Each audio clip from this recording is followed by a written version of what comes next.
Queridos, dando continuidade, estamos numa série de exposições no Evangelho de João e nós estamos denominada o Verbo em nós.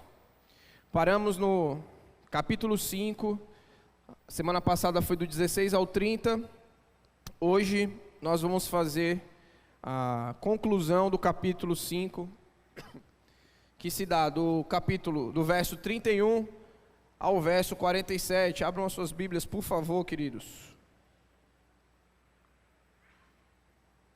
Evangelho de João, capítulo 5, verso 31 em diante, diz assim a palavra de Deus: Se testifico acerca de mim mesmo, o meu testemunho não é válido. Há outro que testemunha em meu favor, e sei o que o seu testemunho a meu respeito, e sei que o seu testemunho a meu respeito é válido. Vocês enviaram representantes a João, e ele testemunhou da verdade. Não que eu busque testemunho humano, mas menciono isso para que vocês sejam salvos. João era uma candeia que queimava e irradiava luz, e durante certo tempo vocês quiseram alegrar-se com a sua luz. Eu tenho um testemunho maior que o de João, a própria obra que meu Pai me deu para concluir, e o que eu estou realizando testemunha que o Pai me enviou. E o Pai que me enviou, Ele mesmo testemunhou a meu respeito. Vocês nunca ouviram a sua voz, nem viram a sua forma, nem a sua palavra habita em vocês, pois não creem naquele que Ele enviou. Vocês estudam cuidadosamente as Escrituras, porque pensam que nela vocês têm a vida eterna. E são as Escrituras que testemunham a meu respeito. Contudo, vocês não querem vir a mim para ter a vida eterna. Eu não aceito glória dos homens, mas conheço vocês. Sei que vocês não têm o amor de Deus. Eu vim em nome de meu Pai, e vocês não me aceitaram. Mas, se outro vier em seu próprio nome, vocês o aceitarão. Como vocês podem crer se aceitam glória uns dos outros, mas não procuram a glória do Deus único? Contudo, não pensem que eu os acusarei perante o Pai. Quem os acusa é Moisés, em quem estão as suas esperanças. Se vocês crescem em Moisés, creriam em mim, pois ele escreveu a meu respeito. Visto, porém, que não creem no que ele escreveu, como crerão no que eu digo? Pai, eis a tua palavra, que nessa noite o Senhor fale profundamente aos nossos corações, que essa instrumentalidade rasgue os nossos corações, a fim de transformar as nossas vidas de dentro para fora, começando em mim, Senhor, e que seja transmitido pelo Teu Espírito aquilo que o Senhor quer falar através da minha vida. Usa, Senhor, esse vaso de barro para o louvor da Tua glória. Assim nós oramos e Te agradecemos em nome de Jesus. Amém. Queridos, quando a gente compra um carro, uma casa, a gente assina o recibo de compra e venda. Mas com relação a isso, a gente vai imediatamente até um cartório a fim de que autentiquem a nossa assinatura, de que aquela assinatura é nossa mesmo. E esse local, ele possui autoridade para autenticar as assinaturas. A gente mesmo não consegue chegar e falar bem assim, não, pode levar lá e transferir a casa, ou pode levar lá e transferir o carro, porque essa assinatura é minha. Não, precisa ser comprovado que aquela assinatura é de fato da pessoa, precisa se haver uma comprovação de autenticidade da assinatura. Logo, o documento, provado a sua autenticidade, ele é liberado para que o trâmite ocorra. Isso é uma parte, autenticidade, grava aí, Jesus, o autêntico Filho de Deus, a autenticidade.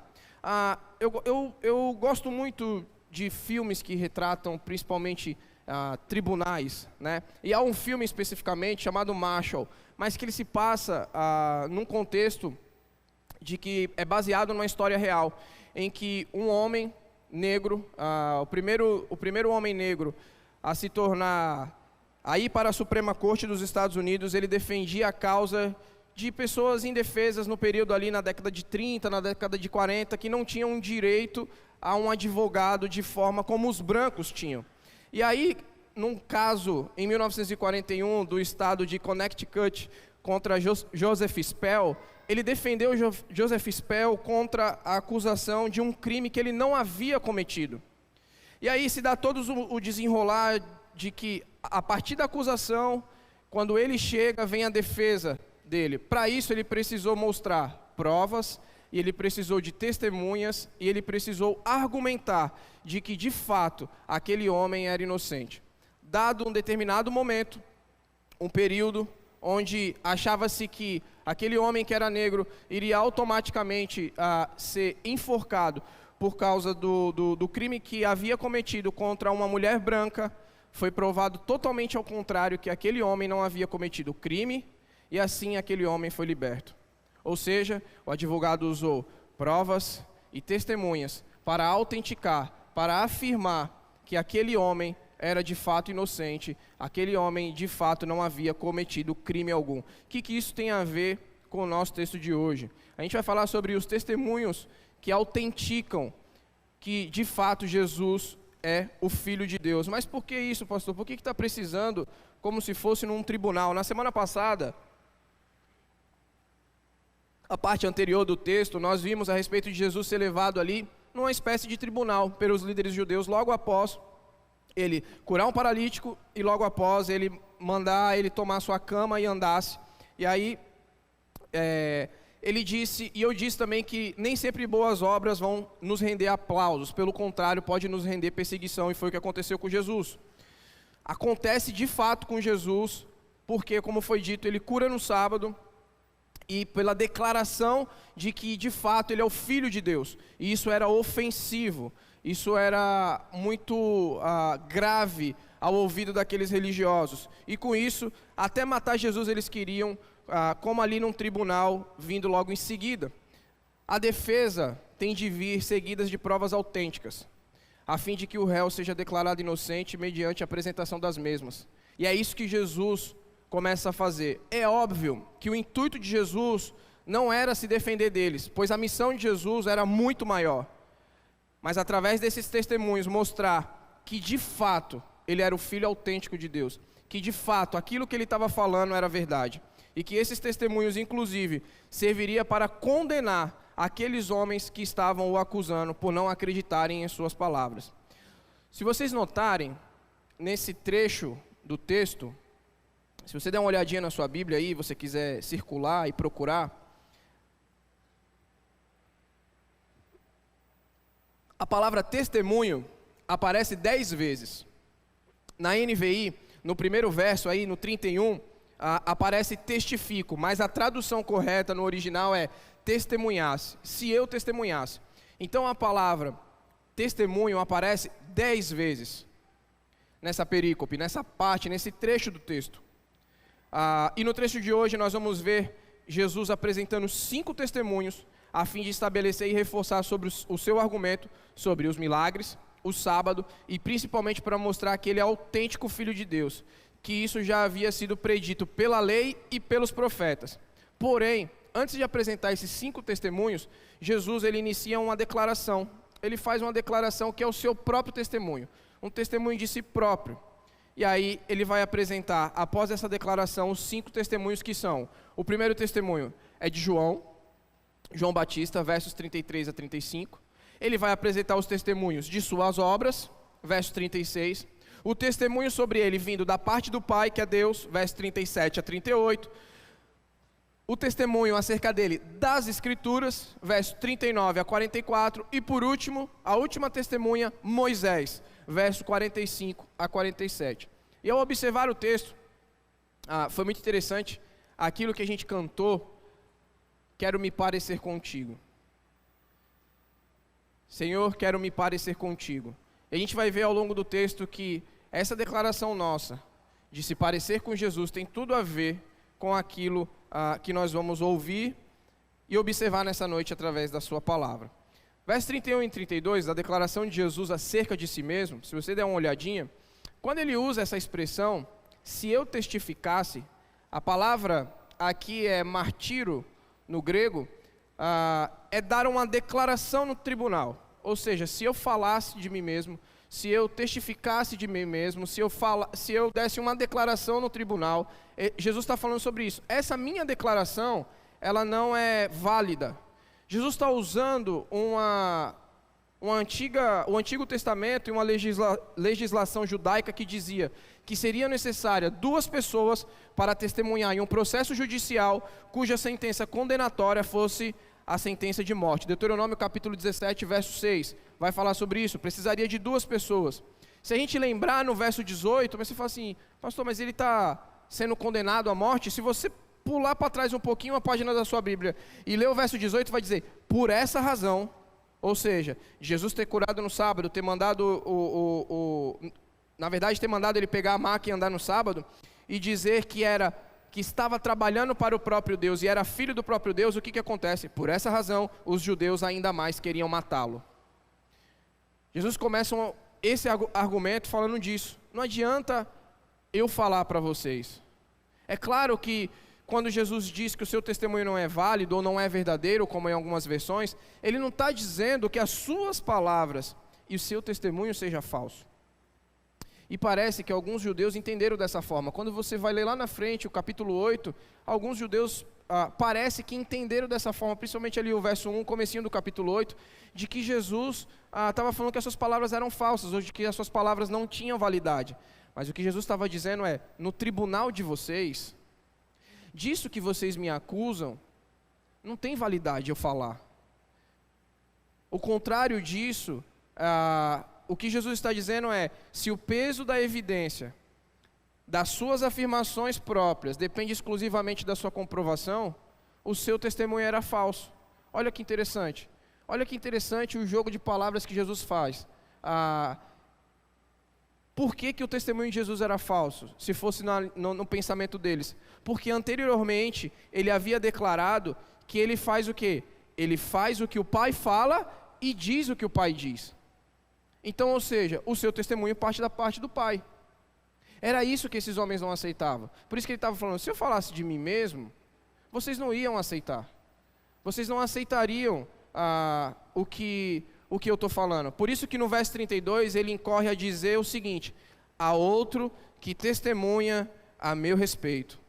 Veja, há outro que testemunha a meu respeito, em meu favor, e sei que o seu testemunho a meu respeito é válido. 2 vezes a palavra testemunha. Na primeira vez que ele incorre, há outro que testemunha a meu respeito, há outro que testemunha, aqui a palavra é martiron. Em seu tempo verbal ficaria assim, há outro que vem testemunhando ao meu respeito. Ou seja, realizando uma ação que começa no passado e que vai acontecendo até hoje. É isso que Jesus está querendo dizer. O meu testemunho para vocês não serve, mas há outro que já vem testemunhando a meu respeito e que perdura até hoje. Por mais que na sessão subsequente, no verso seguinte, o autor, ele cite João Batista e a gente fique muito tentado a entender que o outro que Jesus está citando é João Batista, mas não é. Esse outro, quem esteve testemunhando. Por isso que é importante a gente entender a palavra, o tempo verbal da palavra, para saber o que está acontecendo. Quando se fala no passado, aqui especificamente, ele está falando do Pai. O Pai vem testemunhando de mim desde o começo. Esse outro que diz aí é o Pai que testificou acerca do Filho através dos tempos. Ou seja, o meu Pai mostrou evidências para vocês de que eu estou falando, de que o que eu estou falando para vocês é verdade. Jesus está falando bem assim, o Pai mostra em evidências desde o passado de que o que eu estou falando para vocês é verdade. Eu sou o Filho, eu faço as obras de meu Pai. Se vocês se atentarem, o meu Pai já vem testemunhando de mim. E de que forma isso foi evidenciado? De que desde o passado, desde tempo passado, o Pai vinha testemunhando acerca de Jesus. Nessa parte que Jesus vai mostrar essas evidências. Jesus vai mostrar as evidências do que ele está falando. Invocar testemunhas que evidenciam que ele de fato é o que diz ser, o Filho de Deus. O Messias esperado. Aquele que era aguardado, aquele que sim, podia num sábado mandar pegar a maca e levantar, aquele que sim, que tinha poder para curar, aquele que tem poder de nos tirar das trevas e nos trazer para a maravilhosa luz. E aí Jesus traz a primeira testemunha dos versos 33 a 35, que é João Batista.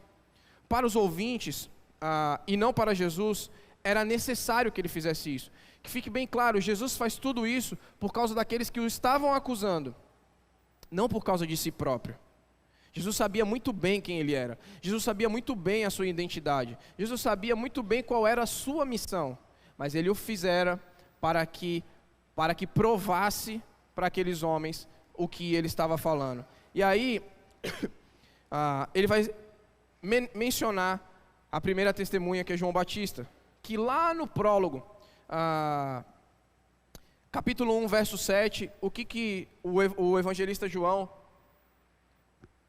autor do evangelho, vai dizer acerca de João Batista? Que ele veio para testemunhar acerca da luz. Que ele veio falar acerca da luz. Ele veio falar acerca da luz, capítulo 1, verso 7. A palavra aqui é mermatigreken, ou seja, no mesmo sentido que apresentar evidências. João veio lá no começo para apresentar evidências da luz. No caso aqui, testemunhar acerca da reputação de quem Jesus era. Um testemunho em benefício de alguém. João, quando vem falar, quando vem testemunhar, quando ele vem testemunhar acerca da luz, ele vem falar acerca do Messias que está por vir. Ele vem testemunhar e falar acerca de alguém. É isso que João faz. E aí, olha o que ele vai dizer. Vocês quem? Líderes judeus, enviaram representantes a João. Lembra do que eles indagaram João? Nisso que a gente já vem estudando. Você é o Messias? Você é o Messias ou temos que esperar outro? Ali na parte quando João Batista está batizando também, fazem a mesma pergunta para ele. Se ele é o Messias. Então tem tudo a ver a conexão que Jesus está falando. E João já tinha testemunhado acerca de Jesus na presença deles, capítulo 1, 19 a 28, falando justamente sobre isso.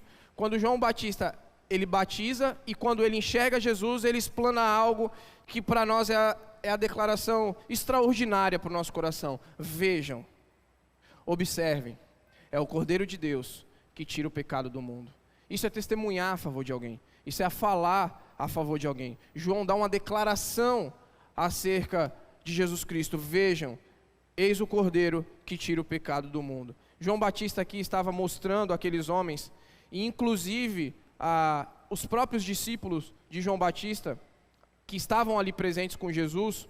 Jesus vai fazer isso, citar João Batista, por causa dos ouvintes que estavam ali. Além dos judeus, provável que tinha ouvintes de João Batista, por isso que Jesus evoca a testemunha de João Batista, para que eles possam crer que aquilo que João Batista vinha pregando, que aquilo que João Batista vinha anunciando, agora estava se tornando a verdade ali. O intuito do testemunho de João Batista que poderia ajudá-los a crer, no verso 34 vai falar: mas menciono isso para que vocês sejam salvos. Olha que interessante que Jesus está falando. Eu estou mencionando essas coisas, eu estou mencionando João Batista para que vocês sejam salvos. Para que vocês entendam que aquilo que ele pregava, que aquilo que ele fazia, está aqui agora, encarnado, sou eu. É isso que Jesus está falando ali para aqueles homens que seguiam a João Batista. Se a gente lembrar, João é aquele que veio preparar o caminho e que veio testemunhar, dar testemunho acerca da luz. E ele diz: porém, eu mesmo não sou a luz. O interessante, o jogo de palavras que Jesus faz aqui, se você olhar no verso 35, ele chama João de algo. Veja aí. João era uma candeia que queimava e irradiava luz. E durante certo tempo, vocês quiseram alegrar-se com a sua luz. Uma das evidências que tinha discípulos de João Batista ali. E olha esse jogo de palavras acerca da luz. João veio para testemunhar acerca da luz. Ele não era luz, mas ele era uma candeia. Jesus o chama de candeia. Note, a verdadeira luz estava ali. Mas enquanto ela não havia aparecido, enquanto ela ainda não havia vindo naquela região e naquele momento, a candeia, João Batista, estava iluminando o caminho para a chegada da verdadeira luz. De João não emanava a luz, mas de Cristo emana a luz que ilumina todo homem.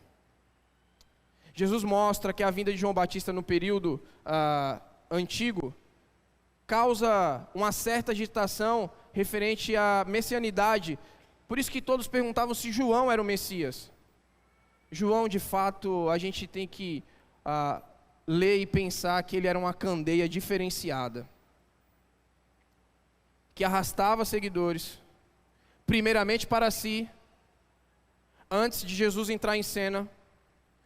E quando eu falo arrastar para si, era no sentido de ouvir as suas palavras, de conseguir trazer o povo para si, de conseguir trazer o público para si, e logo em seguida, apagando a luz da sua candeia e deixando a verdadeira luz brilhar. Isso é extraordinário. Muitas vezes esquecemos que nós somos candeias, que a verdadeira luz não emana de nós. Às vezes a gente esquece a nossa função. Às vezes a gente esquece quem nós somos. Às vezes nós achamos que nós que somos a estrela da manhã.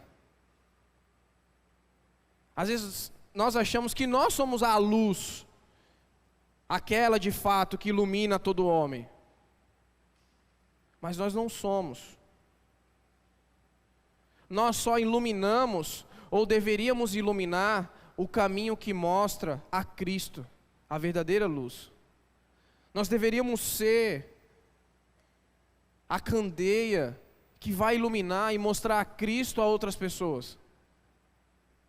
Que através das nossas vidas evidenciar a Cristo ao ponto de iluminar o caminho das pessoas para que chegue até a verdadeira luz. Mateus 5, 14 e 15, a gente viu isso em Espiritualidade na Prática, vai dizer que nós somos o quê? Mateus 5, 14 e 15, Espiritualidade na Prática. Vocês são sal da terra e luz do mundo. Olha que interessante o que Jesus vai dizer. Ninguém esconde o quê? Uma candeia debaixo da vasilha. Jesus usa a figura da candeia lá. E Jesus usa a figura da candeia agora com João, aqui. Nós precisamos ser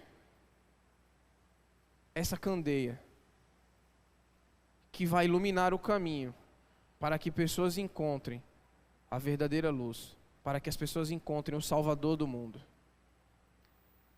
E aí, para quem já viveu num contexto de sítio, eu sempre falo isso aqui, a candeia para se tornar acesa precisava de um querosene fedido, que ele matava mosquitos. Você, tudo que tivesse pela frente era morto com aquela fumaça preta do querosene. Mas para quem estava, não é isso? Para quem estava ali, naquele breu, naquela escuridão, a candeia salvava. Você ia com candeeiro, se você precisava ir lá em algum lugar, ou no galinheiro, ou se você precisava ir pela estrada, você ia com candeeiro, iluminando o caminho. Será que nós temos sido essa candeia nos dias de hoje? Será que Jesus consegue olhar para mim e para você e falar assim: o Gil era uma candeia que queimava e irradiava luz. O Adailson era uma candeia que queimava e irradiava luz. Será que a gente consegue obter esse testemunho nos dias de hoje da parte do Senhor? Deveríamos, porque essa é a nossa função. Vocês são a luz do mundo. Para quê? Para que quando a gente ilumine, quem que apareça? A gente ilumina o caminho para quem que apareça? Cristo. Segundo testemunho, Jesus vai falar sobre as suas obras. Jesus vai dizer que ele não carecia de testemunho humano. E agora na segunda evidência, na segunda testemunho que ele evoca, ele vai mostrar isso. Eu tenho um testemunho, ou seja, eu tenho uma evidência maior que o testemunho de João. Se você ler o texto, ele está falando sobre isso, verso 36. Eu tenho um testemunho maior do que João. E o que era? As suas obras. As suas obras testemunhavam ao seu favor. As suas obras davam declaração sobre ele. Por mais que o testemunho de João fosse válido, o testemunho e a missão de Jesus eram maiores que o de João. Jesus não o descarta, mas Jesus fala, ainda que João não tivesse vindo, algo falaria muito maior do que ele, que sou eu próprio. Jesus está falando, as minhas obras, a obra que o Pai me deu para fazer. Essas obras eram evidência da parte do Pai, que isso permitia Jesus a realizar essas obras. Eles presenciaram, eles ouviram sobre essas obras. Alguns deles presenciaram, alguns ouviram, porque se a gente for olhar, Jesus já havia feito alguns milagres, mas a gente pegando o contexto do Evangelho de João, a gente sabe que tinha sido feito o milagre ali das bodas de Caná, no casamento, e a cura do filho de um oficial romano. Imagina, se naquele tempo não tinha esse tipo de manifestação, alguém vem e faz isso, vocês acham que não precisava nem de Instagram? O boca a boca, o fofoqueiro, ele já existia naquele tempo, né? Você percebe que Jesus sempre fala a frase que o fofoqueiro gosta de ouvir: vai, não conte isso a ninguém.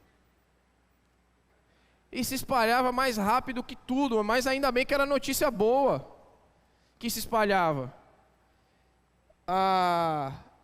E ali, com certeza, Jesus está falando, vocês já ouviram e viram os meus milagres, as minhas obras testemunham acerca de mim. Obra, aqui Jesus coloca obras no plural, porque inclui todo o ministério de Jesus, inclusive a obra que culminaria na sua crucificação, a fim de que aqueles homens fossem salvos. E tal declaração vai levar ao que ele falou anteriormente, que suas obras são as mesmas de seu Pai, o próprio Deus. Foi tão notável o que Jesus fez, por isso que ele já dá essa declaração no começo, que no final do Evangelho, capítulo 21, verso 25, João escreve o seguinte: Jesus também fez muitas outras coisas. Se cada uma delas fosse escrita, penso que nem mesmo no mundo inteiro haveria espaço suficiente para os livros que seriam escritos. Por isso que Jesus já estava falando para aqueles homens, o testemunho de João Batista, beleza, tudo bem, lógico que é válido, mas o meu testemunho é muito maior que o dele. As obras que eu realizo vêm diretamente do Pai. E lembra que a gente cantou, quero me parecer contigo? Quero me parecer com o Senhor. As obras de Jesus evidenciavam e davam provas de quem Ele era. E nós? O que as nossas obras que nós temos feito evidencia sobre nós? O que as nossas obras dizem ao nosso respeito?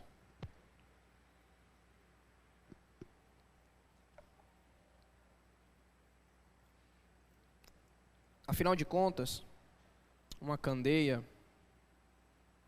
numa estrada escura, ela vai iluminar e de longe alguém vai ver que alguém ali está vindo com luz.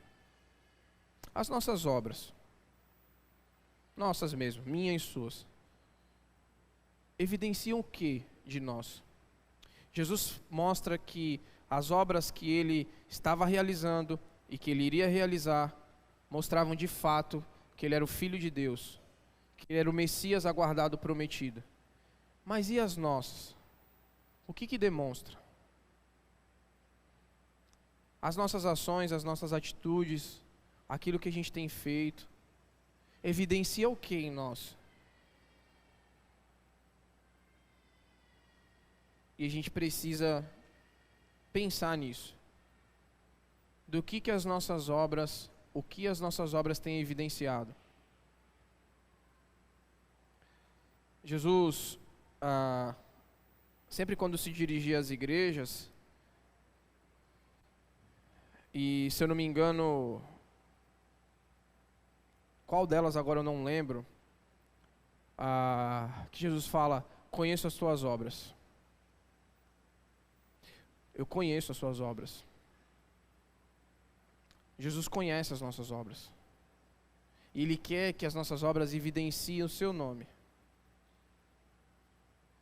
Ele quer que as suas obras, que as nossas obras evidenciem quem Ele é na nossa vida.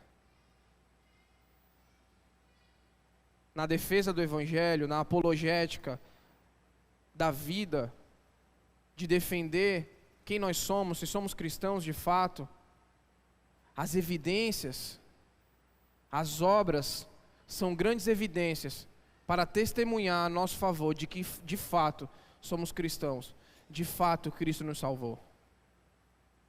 A gente só não chega e fala, eu sou cristão. As nossas obras têm que evidenciar que nós somos de fato filhos de Deus. Que nós somos de fato, salvos, aqueles que foram tirados da escuridão e trazidos para a maravilhosa luz.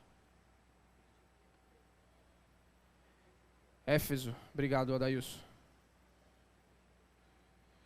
Terceira testemunha. Vimos que a primeira é João, segundo suas obras, a terceira o próprio Pai. Jesus, mais uma vez, ele vai se referir ao Pai agora como a sua testemunha. As evidências aqui mais próximas para aqueles ouvintes, pensando naquele contexto imediato, como assim o Pai testemunha acerca de você?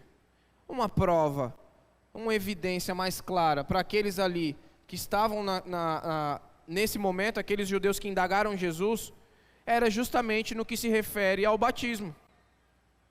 Eles queriam provas claras e concretas, e após citar as obras, é provável que Jesus esteja na mente o ocorrido no seu batismo. João vai falar sobre isso. No capítulo 1, versos 32 e 34.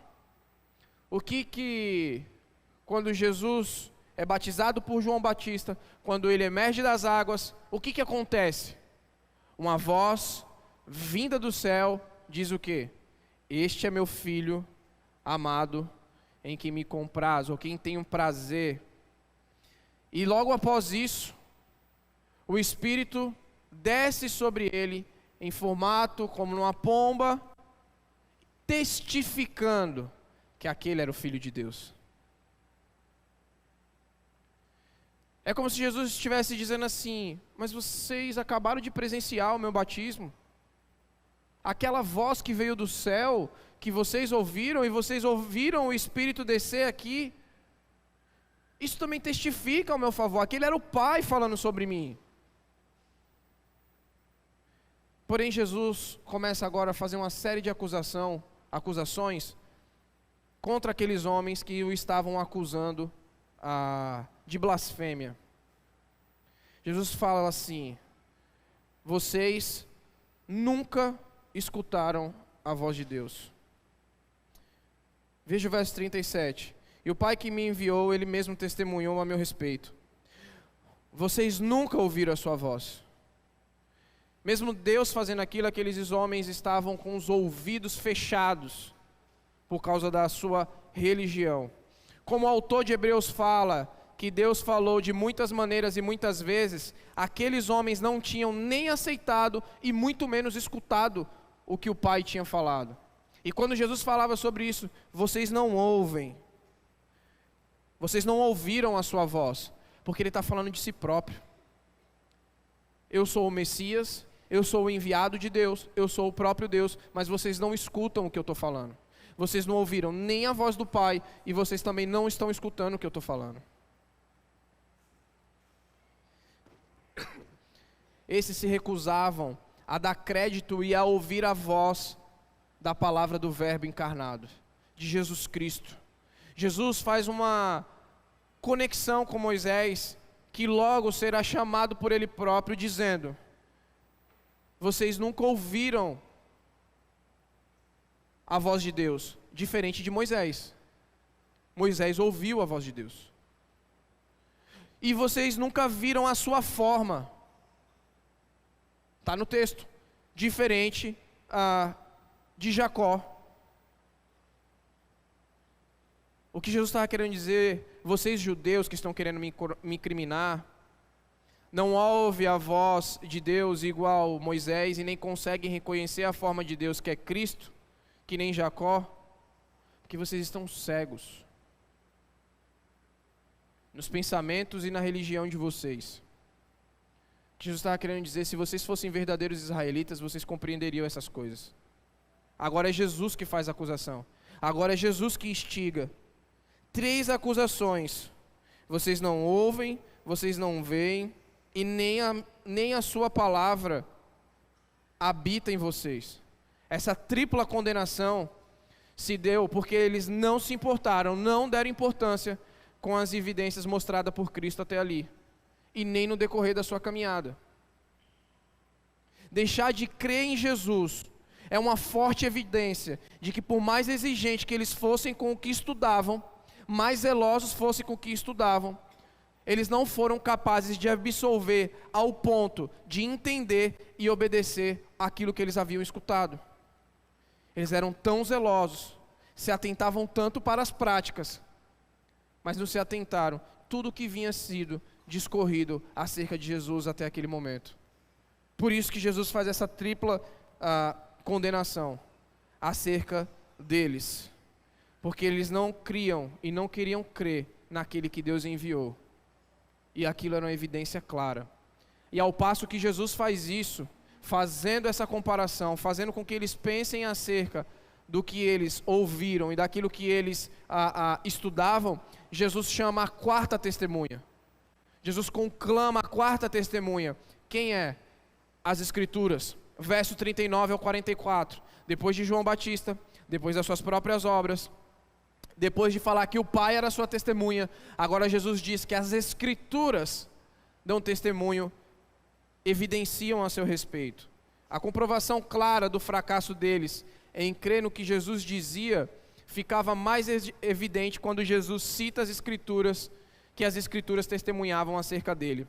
Vejam, vocês estudam cuidadosamente as Escrituras, ou seja, vocês eram zelosos, vocês são zelosos no estudo da palavra, porque havia uma crença antiga, de judeus antigos, rabinos antigos, de que os estudiosos, quanto mais eles estudassem as Escrituras, mais garantia de salvação eles teriam, mais próximo da salvação eles chegavam. Isso era o que estava ali permeando o pensamento daqueles homens. E Jesus vem e quebra esse pensamento dizendo: você pensa que as Escrituras salvam? Na verdade não, a salvação vem de mim. E as Escrituras, das quais vocês leem e são tão zelosos, ela testifica isso que eu estou falando, ela evidencia isso que eu estou falando, e vocês não conseguem enxergar. O Antigo Testamento testifica em favor de Jesus, e o estudar todo ele não iria salvar aqueles homens. Só crendo no que Cristo falava, só crendo em Cristo que eles seriam salvos. Os homens que eram tão zelosos com as Escrituras, tão dedicados, liam tanto, não conseguiram enxergar que Jesus já estava desde o começo, no Antigo Testamento que eles possuíam na mão.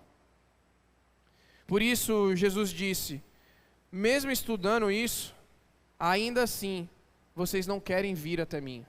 O verso 40 vai dizer: contudo, vocês não querem vir a mim para terem vida. Ou seja, mesmo tudo, o Antigo Testamento falando a meu respeito, os estudos que vocês fizeram, vocês não querem vir até mim para ter vida. Jesus já está falando: se vocês acharem que o fato de vocês serem zelosos com as Escrituras vai trazer salvação para vocês, vocês estão muito enganados. Vocês só terão vida se vocês vierem até mim. Abrindo um parêntese, se nosso estudo aplicado das Escrituras não nos levarem até Cristo, a conhecê-lo de fato, isso não vale de nada. Por isso que a gente fala sobre evidência. Muitos diziam, eu já ouvi alguns relatos sobre isso, que um dos caras, tiveram muitos ao longo da história com certeza, mas assim, que eu sempre escutei falar, de que o Jô Soares, ele era um cara que, se você fosse conversar com ele sobre a Bíblia, você tinha que estar muito bem preparado, porque ele era um cara que conhecia a Bíblia. Ele conhecia daquilo que você ia falar com ele. Mas ao passo do que vemos ou do que sabemos, aquilo não foi suficiente para transformar a sua vida. Diferentemente de C.S. Lewis, quando ao ler as Escrituras para provar que Deus não existe, Deus se revela a ele através da sua palavra. A gente pode ser um conhecedor zeloso, falar, gritar aos quatro cantos que nós somos bíblicos, mas se isso não demonstrar a vida de Cristo em nós, a gente vai ser só um sino fazendo barulho. Não vai ter vida. Não tem vida. A palavra de Cristo, as Escrituras, precisam fazer a diferença na nossa Bíblia. Se a gente achar que a nossa vida religiosa, de orar, ler a Bíblia e frequentar os cultos, é o que nos salva, estaremos incorrendo num erro gigante.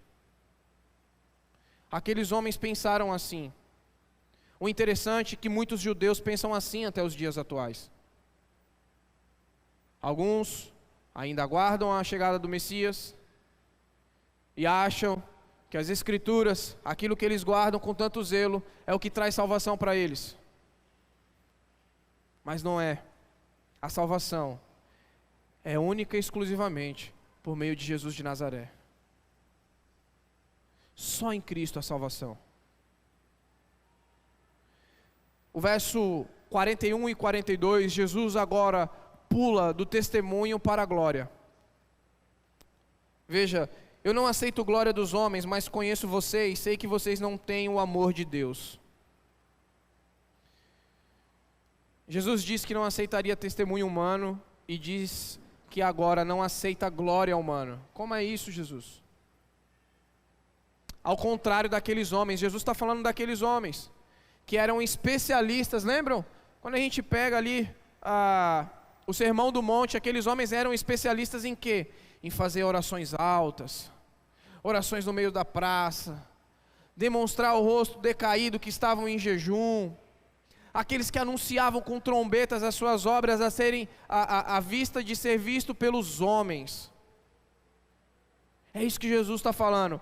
Eu não aceito testemunho humano e não aceito glória humana. Jesus está fazendo um contraste com o coração daqueles caras. Tipo assim, igual vocês. Vocês querem que as pessoas falem de vocês. Vocês querem que toquem trombetas quando vocês passam.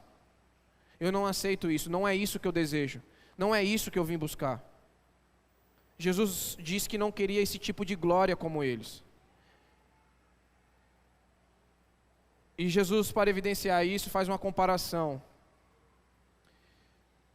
Diz que ele veio pelo Pai contra os que vinham em seu próprio nome. Jesus fala, eu vim em nome do Pai.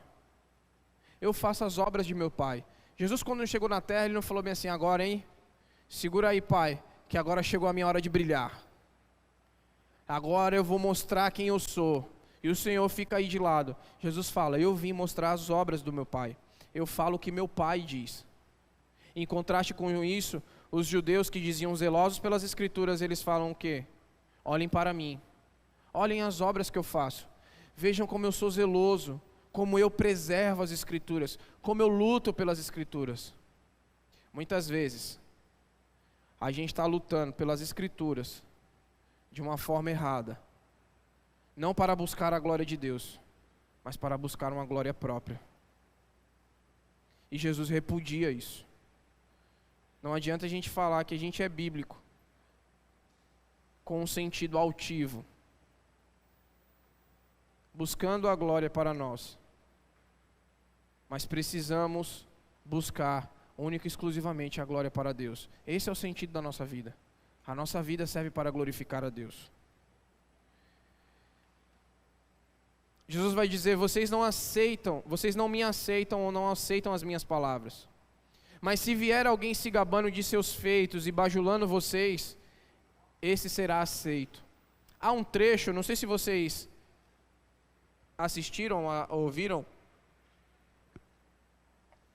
a série The Chosen, e chega um momento lá em que, eu acho que é o cara que representa Nicodemos, ele vai falar alguma coisa sobre milagres e sobre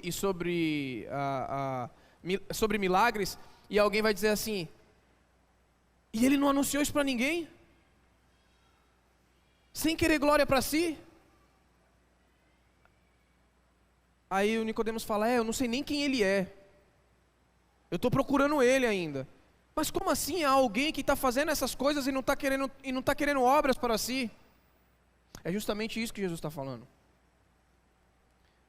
Jesus vai resgatar a forma como ele falou com Nicodemos. Eu conheço vocês. Eu não quero a bajulação de vocês. Essas palavras de vocês não querem dizer nada para mim. A mesma coisa que Jesus falou para Nicodemos, Jesus agora fala para esses homens. Essa era uma das indagações deles.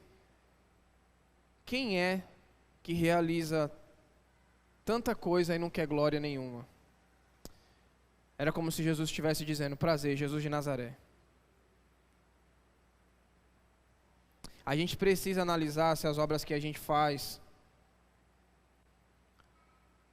é com vistas de glorificar ao Pai ou a nós mesmos. Dá aquela sondada no coração de que as obras que a gente tem feito, se elas evidenciam o Pai ou se elas evidenciam a nós mesmos. Se a gente está querendo glória para nós ou glória para Deus. Isso precisa estar bem definido nas nossas vidas. É uma linha muito fina.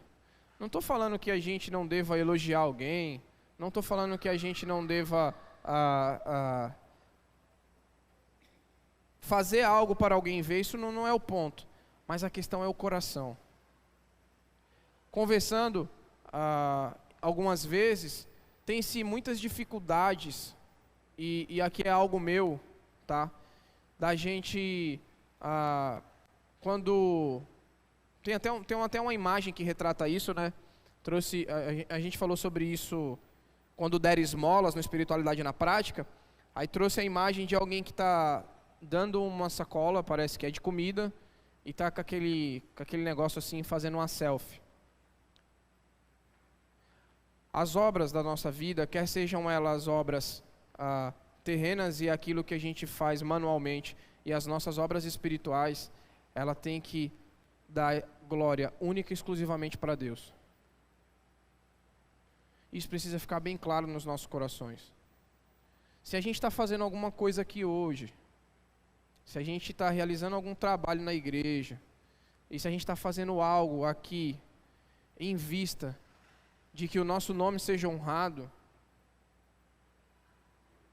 brincar agora com o Joaquim, que fique agora registrado em ata que eu dei 20 cestas básicas.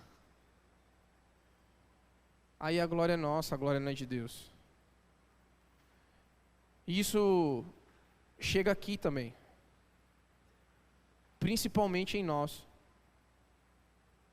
de que tudo o que fazemos, de que o trabalho para o qual nós somos comissionados, não é para que a gente receba nenhum tipo de aplauso, mas é para que o nome de Deus seja glorificado e levado através das nossas vidas. Essa é uma linha muito difícil, é uma linha muito fina, porque existe algo no nosso coração chamado vaidade, que se a gente não tiver cuidado, a gente fala assim, então Deus, pô, tu tá com a glória de todo mundo aí, do planeta inteiro, essa aqui podia ficar para mim, né, assim, na moral, sem ninguém ver, né, rapidão. Aí você fala, opa, isso aqui não é meu, isso aqui é de Deus, essa glória é de Deus. A gente precisa sempre se perguntar se a gente quer glória para nós ou para Deus.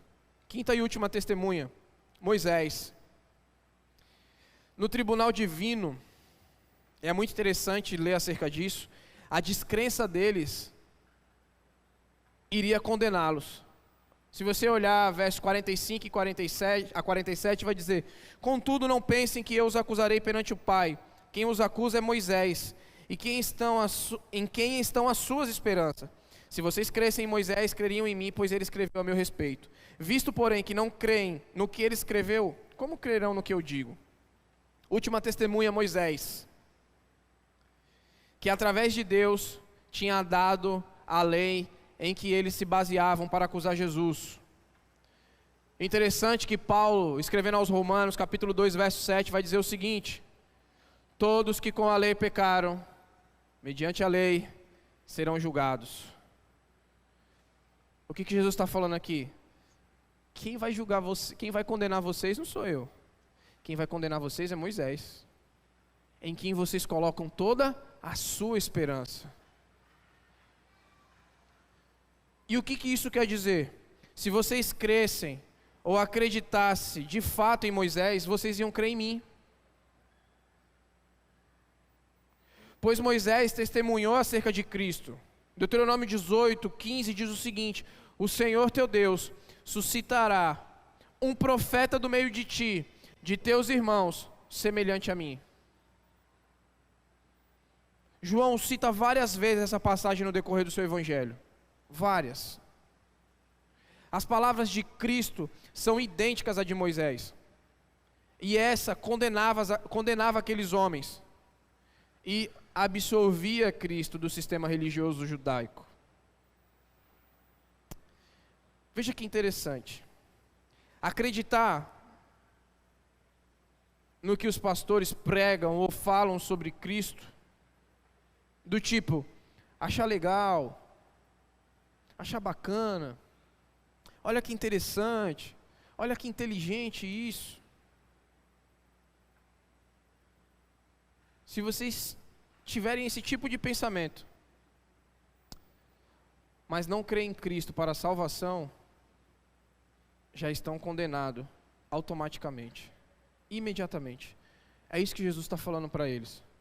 Vocês estão falando que creem em Moisés, que creem nos escritos, que querem levar à risca o que Moisés está falando, mas vocês esqueceram que Moisés escreve a respeito de mim. Mediante isso já condenou vocês. É isso que Jesus estava falando para aqueles homens. Se vocês forem lembrar, pastor, isso está lembrando uma parábola de gente que recebia a palavra, ouvia da palavra, mas ou ela era arrancada dos seus corações, ou ela era sufocada, ou ela não criava raízes e logo ela morria. A parábola da semente. A gente fala, mas não é a parábola do semeador? É que se você for olhar, fala muito mais da semente do que do semeador. O semeador só lança e depois some na parábola. É isso que Jesus está falando para esses homens. Isso não criou raiz no coração de vocês. Vocês falam tanto sobre Moisés, vocês vêm dar carteirada em mim acerca de Moisés, mas é o próprio Moisés. É a falta de entendimento do que Moisés falava que vai condenar vocês.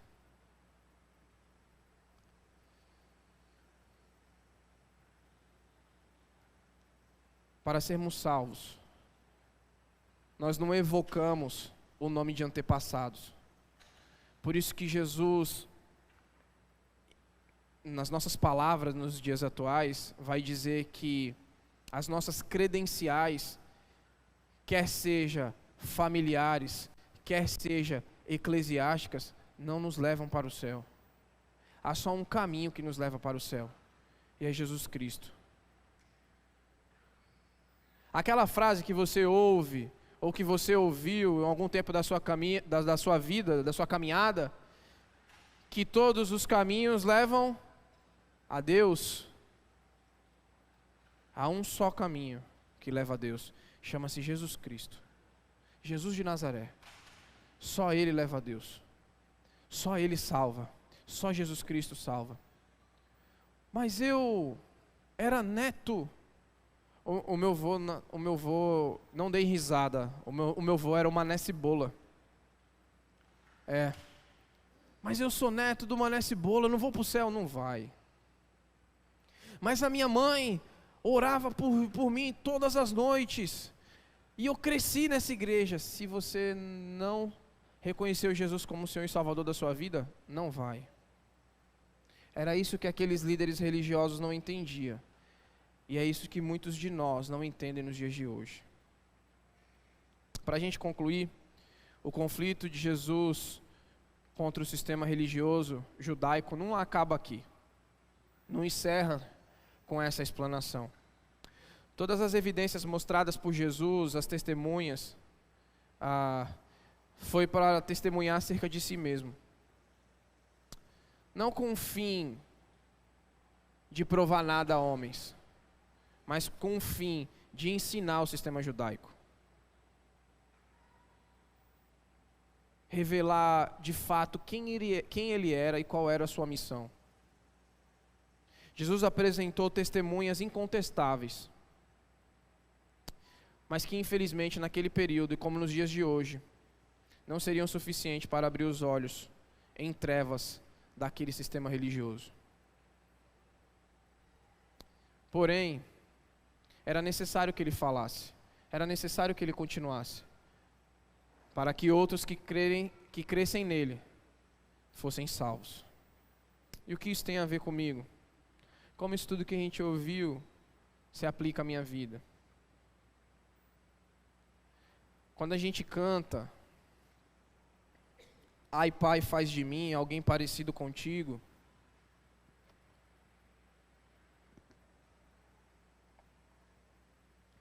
transforma o meu ser, a gente está evocando e pedindo algo, não só por pedir, mas que seja evidenciado nas nossas vidas. Quais evidências demonstram que de fato eu e você nós somos filhos de Deus, que nós somos salvos? Você até pode chegar e falar bem assim, lá no seu trabalho. Pergunta para o Fernando. O Fernando sabe que eu sou crente. Não é não, Fernando? Fala aí.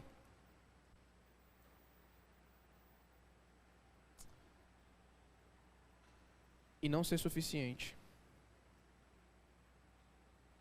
Quem testemunha a nosso favor? Será que de fato nós estamos sendo testemunhas de Cristo aqui na terra? Jesus mostrou que João testemunhava acerca dele.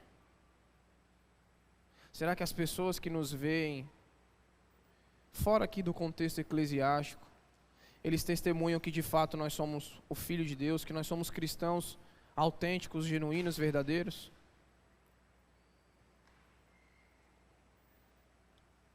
Será que as obras que nós temos realizado testemunha que nós somos salvos, que nós somos de fato os filhos de Deus? Passa um raio-x aí em você mesmo. Como que estão as suas obras? Como que você está evidenciando Cristo na sua vida? Essa lamparina aí está com querosene, iluminando em meio às trevas? Ou lá onde tem trevas, essa lamparina está apagada? Como que nós temos levado a nossa vida com Cristo? O modo que a gente se porta aqui evidencia se nós somos salvos ou não por Jesus. A nossa religião diária, vir aos cultos, participar dos projetos, não nos salvará. No último dia, pelo contrário, se Cristo não tiver evidenciado em nós, essas obras vai nos condenar. E às vezes você pode falar assim, pastor, mas tá, o que eu faço? Então, se volta para Cristo, verdadeiramente, de todo o seu coração, com toda a sua força, com todo o seu entendimento, para que eu e você, nós sejamos de fato testemunhas de Cristo. Testemunhas de Cristo aí fora. Como que a gente defende a nossa fé? Temos falado sobre isso. Se alguém chegar para você e perguntar assim, que Cristo é esse que você fala que segue? Por que você vai na igreja? Que fé é essa que você tem? Como que você vai evidenciar isso? Quais são as evidências, quais são as testemunhas que você vai mostrar? Vai ter momentos na sua vida que você não vai conseguir falar bem assim, calma aí que eu vou chamar o meu pastor. Calma aí que eu vou chamar um diácono ali da igreja para te explicar isso. Vai ter que ser você. Eu e você, nós precisamos ser essa lamparina, essa candeia que irradia a luz, que mostra a Cristo. Pastor, é difícil isso? É claro que é difícil. Se fosse fácil, os discípulos não falariam, aumenta-nos a fé. Mas ao passo que é difícil, Jesus promete estar conosco nessa caminhada. E às vezes você pode estar aqui nessa noite e pensando, esse Jesus que transforma vidas, que transforma a minha história, que transforma histórias, eu queria saber mais desse Jesus, eu queria entregar minha vida para Ele. Você tem a oportunidade nessa noite de que quando a gente apresenta Jesus Cristo através das Escrituras, não é só para um grupo que está reunido para estudar a palavra, mas a gente apresenta com o intuito de que outros sejam salvos, não por nós, não por essa igreja, mas por Jesus de Nazaré, a verdadeira luz, o verdadeiro Salvador. Gostaria de convidar você, por favor, a fechar os seus olhos nesse momento. Por favor, feche seus olhos e, se possível, baixe sua cabeça. Eu gostaria de desafiar você que está aqui nessa noite, se você ainda não fez isso, se você ainda não entregou a sua vida a Cristo, se você está falando assim, pastor, minha vida está toda destruída, isso aqui parece mais um montão de entulho do que uma obra. Eu já vi muitas vezes, pastor, gente falando sobre Jesus, gente falando que Jesus transformou a minha vida, Jesus transformou a minha história. Como que eu faço, pastor, para que isso aconteça comigo? Nessa noite, se você deseja que a sua vida seja transformada, se você deseja ser uma testemunha de Jesus, se você deseja proclamar o Evangelho de Cristo, esse que ilumina todo homem, que nos tira das trevas e nos traz para a sua maravilhosa luz, eu gostaria que você fizesse um sinal com a sua mão nessa hora. Sim, pastor, eu quero entregar a minha vida a Jesus. Eu quero que Ele transforme. Amém, amém, louvado seja o Senhor. Eu quero que Ele transforme a minha história. Eu quero evidenciar Cristo. Eu quero mostrar Jesus para todo mundo. E eu quero que através da minha vida as pessoas vejam Jesus. Eu quero ser transformado pelo Senhor. Eu quero ser essa candeia que irradia a luz. Se você deseja isso do seu coração nessa noite, faça o sinal com as suas mãos que nós estaremos orando por você. Amém, louvado seja o Senhor. Mais alguém?